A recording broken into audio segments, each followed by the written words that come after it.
Assalamualaikum warahmatullahi wabarakatuh. Temu lagi dengan saya bincang-bincang matematika. Semoga tidak bosan. Seperti biasa tidak lama, tidak lebih dari 15 menit. Ya, sekitar itulah. Kalau lebih-lebih sedikit. Bapak, Ibu, Mbak-mbak, Mas-mas, adik-adik semua. Kalau kita setiap hari menyebut-nyebut, membicarakan matematika, mudah-mudahan nanti menjadi suka dengan matematika, khususnya bagi mbak-mbak, mas-mas, adik-adik yang sedang sekolah. Awalnya tumbuhkan rasa suka dengan matematika. Meskipun tingkat sukanya tidak 100%, suka 60%, ya suka, udah bagus itu. Apalagi 80% suka, udah bagus. Ya sebagai modal untuk mau lebih serius belajar matematika.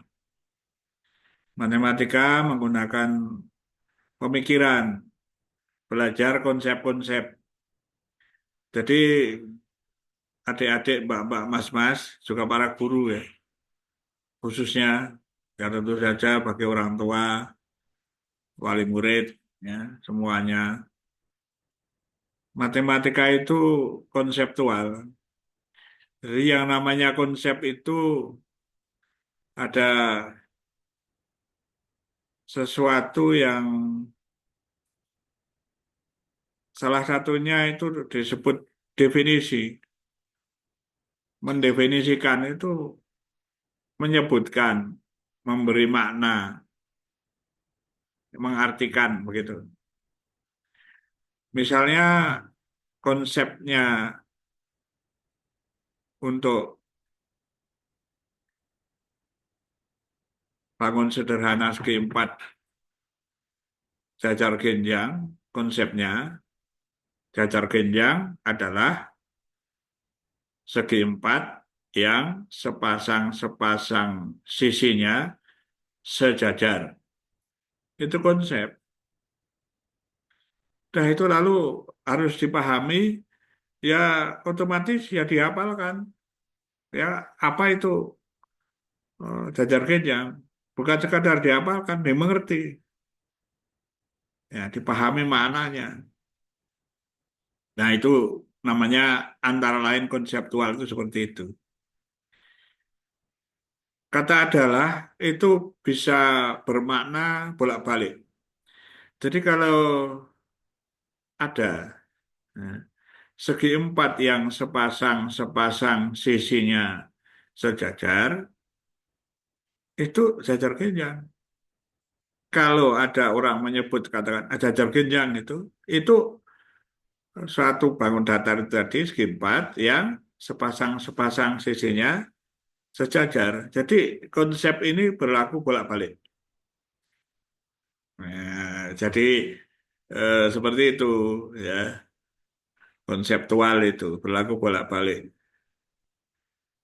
Sekali lagi kalau ada seseorang sebut aja guru menyebut ya seorang guru di kelas menyebut diketahui sebuah jajar genjang, karena gitu ya. Nah itu di benak kita bisa ya bisa pemikirannya jajar genjang itu berarti dia ada segi empat yang sepasang sisinya sejajar. Apapun bentuknya, kalau dia sepasang-pasang sisinya sejajar disebut jajar genjang. Itu dalam benaknya. Tapi suatu ketika kalau seseorang menyebut di waktu lain yang disebut misalnya, loh ini kan bangun ini ya, segi empat ini kan sepasang sisinya sejajar. Nah, lalu kita bisa menyimpulkan, oh jadi itu jajar genjang, gitu. Jadi berlakunya bolak-balik. Semua ya seperti itu, konseptual dan mengatakannya harus yang minimize. Ya, yang minimize itu sebutan istilah saya saja, minimal. Ya. Kalau dikurangi tidak bisa, kalau ditambah kelebihan.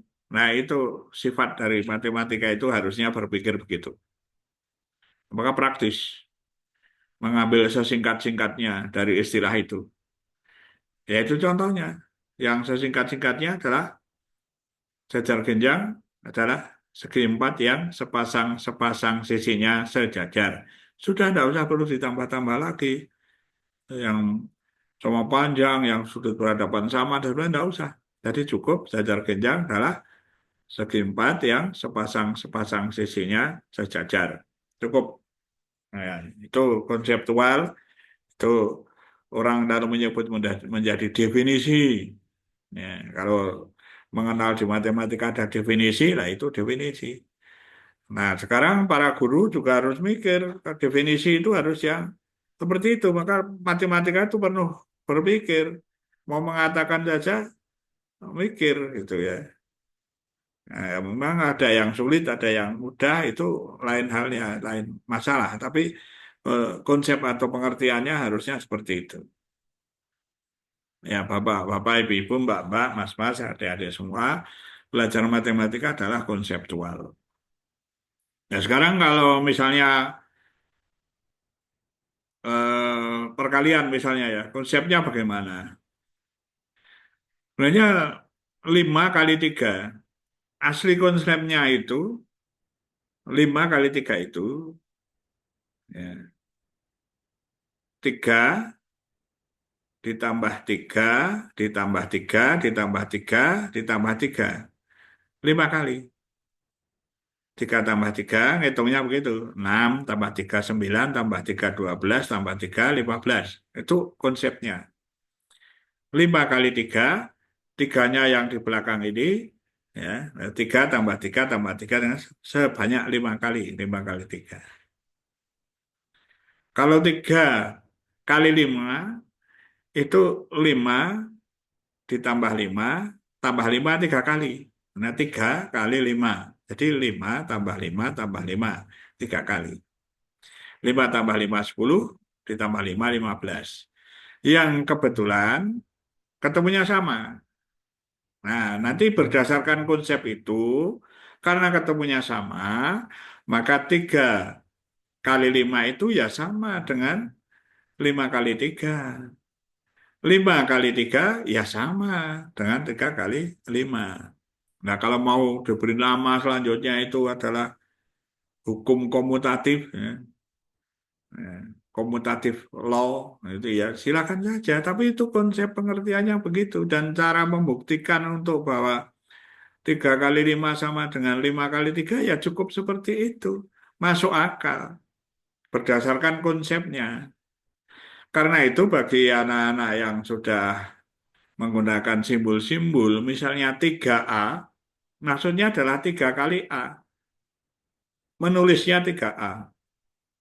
Ya kadang ini aja membingungkan bagi orang yang tidak mau berpikir. Ya.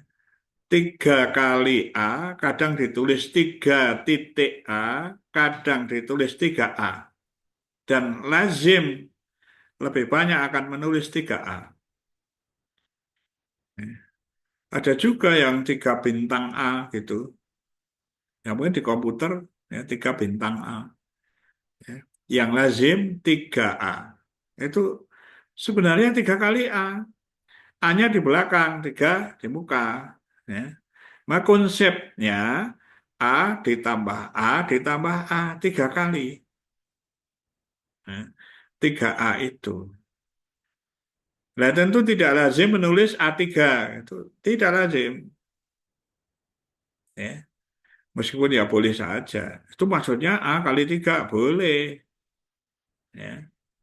Tapi tidak demikian. Ya. 3A itu di buku-buku tentu saja yang lazim hanya 3 kali A. A ditambah A ditambah A. Nah, kalau 4B, ya, 4 kali B tadi, ya B ditambah B ditambah B ditambah B 4 kali. Itu konsepnya. Jadi kalau kita ingin mencari 3A dikalikan lagi 2A. Ya kita perpanjang yang 3A itu A ditambah A. 3 kali ya. A ditambah A karena 3A. Yang 2A itu itu kan ada perkalian, ya kan? Perkalian lalu ditambah lagi kan gitu. Ya. A ditambah A. Nah, karena perkalian itu ada ada dua ini bilangannya yang dikalikan 3 kali 2 jadi ada 6A bilangannya saja yang dikalikan. Itu. Bukan lalu ditambahkan gitu kan dikalikan ya. Itu perkalian 3A maaf itu saya mau mengatakan apa? Saya ulangi ya. Saya mau mengatakan 3A ditambah 2A. Ya. Mau mengatakan itu ya. Jadi kalau 3A itu A ditambah A bukan perkaliannya ya. Kalau dikalikan nanti ada kuadratnya. Ya. Kalau 3A ditambah 2A. Konsepnya kenapa ketemu 5A? Begitu ya. Itu 3A itu A ditambah A tambah A. Kan ada operasi tambah tambah ya kan? Yang 2A itu A tambah A. Tuh. Lalu ada berapa A-nya itu dihitung, ada 5. Ya, kembalikan lagi ada 5A. Jadi sebaliknya kan karena kalau definisi berlaku sebaliknya. Kalau A ditambah A ada 3 itu sama dengan 3A.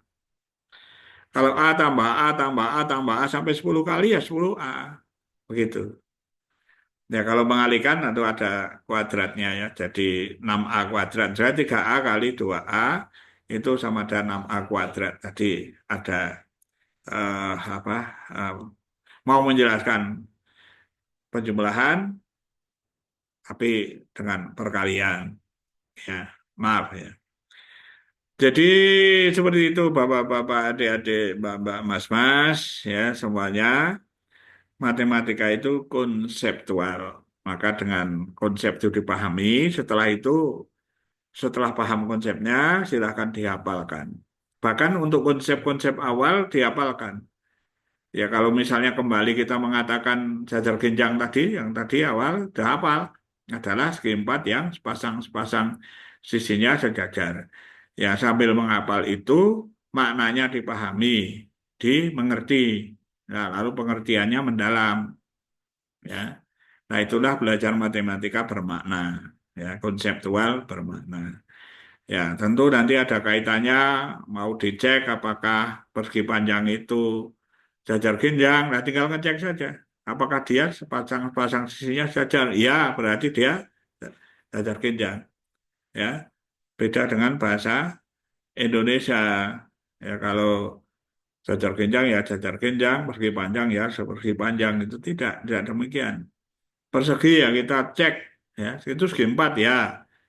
Nah, itu sepasang-sepasang sisinya jajar ya. Oh jadi persegi itu jajar genjang. Semua persegi itu jajar genjang. Semua persegi adalah jajar genjang. Semua persegi panjang adalah jajar genjang. Semua persegi adalah persegi panjang. Ya, kan persegi panjang yang ukurannya sisi-sisinya sama. Nah, itu logika-logika dalam matematika mudah-mudahan dipahami karena tidak lebih dari 15 menit ya. Saya cukupkan. Assalamualaikum warahmatullahi wabarakatuh.